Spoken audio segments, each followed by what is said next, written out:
The movie was incredible. Just jumping, just had me, rocking on my seat, It was an experience of a lifetime.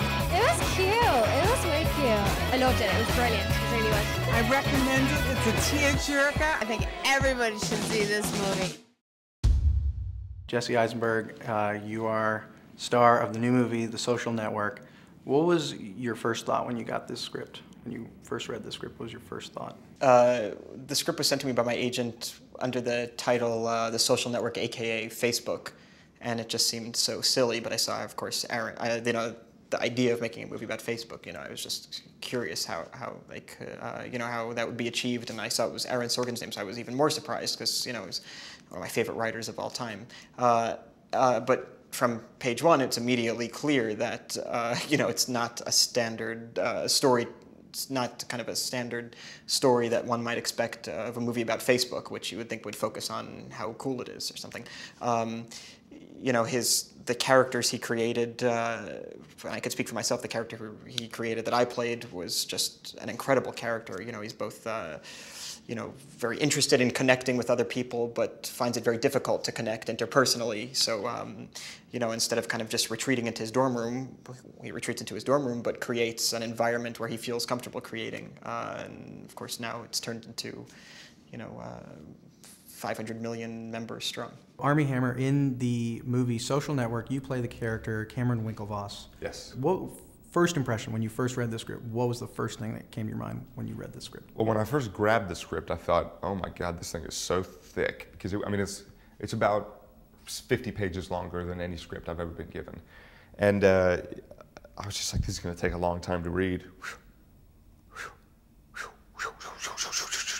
All the way through it. It was a page turner. It was amazing. It was, like I said, it was one of the best screenplays I've ever been handed. Aaron Sorkin, so you have gone on and said that this is the movie that the fastest you've ever attached yourself to a project. Yes. Ever. What about the story of the Accidental Billionaires really drew you in right away? Well, what I got was a 14-page book proposal from Ben Mesrick about the Accidental Billionaires. He hadn't written the book yet. And I was on page 3 when I said yes, and like you said, it was the fastest when I said yes, and it was the fastest I've said yes to anything. And it wasn't Facebook. I'm just the side of a Luddite. I'm not on Facebook, don't know much about it, but it was instead of it being this modern invention, it was the ancient themes attached to this story, themes that are as old as storytelling itself, of friendship and loyalty and betrayal and power and jealousy. Things that Aeschylus would have written about, or Shakespeare would have written about, Paddy Chayefsky a couple of decades ago would have written about, and it's just lucky for me that none of those guys were available, so I got to write about it. What does a director like David Fincher bring to a project like this? So much, it would take hours to list it. Intuitively, this is not a logical marriage of director and material. What David's most known for is that he's peerless as a visual director, and I write people talking in rooms. So you wouldn't think the two of us would go together, but David really embraced the fact that this is a story told with language. He did bring his unique visual style. He had an uncanny ability to get great performances from extremely talented but very young actors.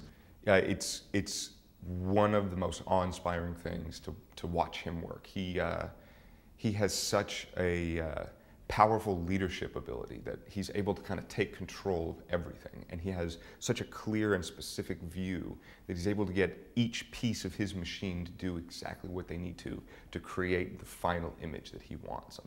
It's amazing, and he has so many ideas, and he's always thinking 10 steps ahead of where any normal person would be thinking.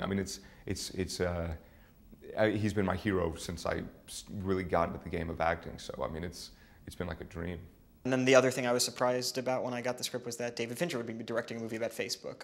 Here's a guy who's known for being kind of like a visual master, creating stories that are oftentimes dark in tone. I was surprised what he would, I'm curious to see what he would do with a movie about Facebook. And then when I met him, it was immediately clear that he wanted to make a movie that, had, that was not only beautiful looking and also accommodated Aaron's incredible characterizations and wonderful dialogue, but also that was, you know, of cultural significance.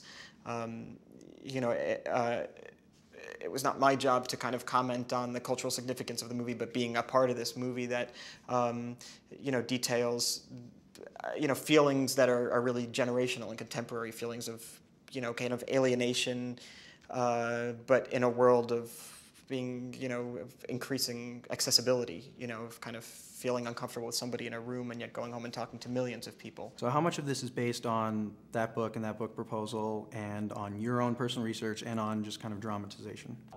There's no way the movie could happen without Ben and his book. But I did do independent research, documents, as well as a lot of first-person research, talking to people, you know, the characters who were in the movie and people who were very close to the subject and the event. What we have are two lawsuits that were brought against Facebook at roughly the same time. And the defendant, the plaintiffs, the witnesses, they all came into a deposition room.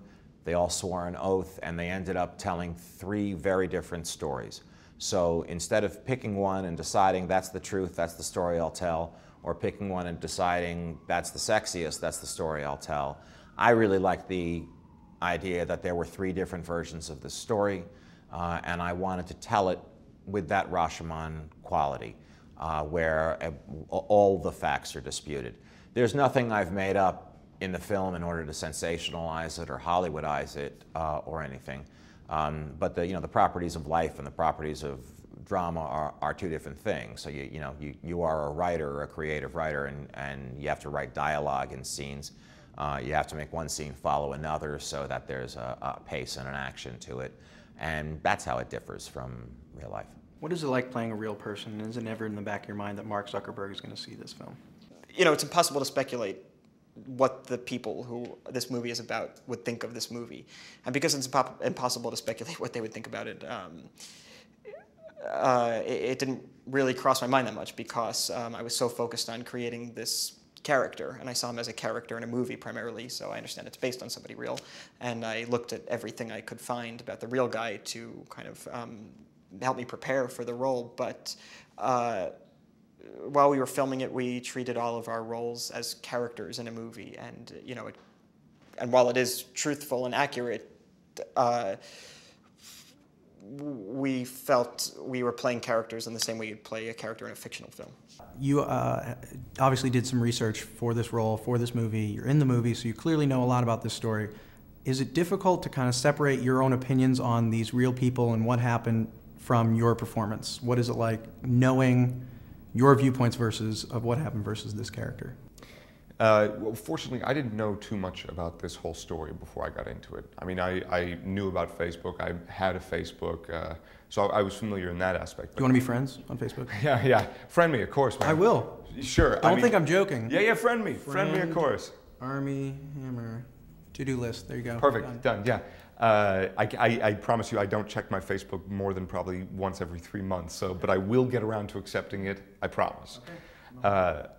Yeah, but I didn't have like an intimate knowledge of Mark Zuckerberg or the Winklevoss twins or the lawsuits or anything like that. So reading this for me really was my first exposure to it. So I kind of went into it with a blank canvas a little bit. But then the more I read and the more I sort of researched on my own, the more it did inform my opinions on stuff like that. But going into it, I was just like, this is fascinating, Hello, I am Jesse Eisenberg. I'm Aaron Sorkin. Hi, my name is Armie Hammer from the Social Network, and you are watching the Emerson channel. And you're watching the Emerson channel. You're watching the Emerson channel.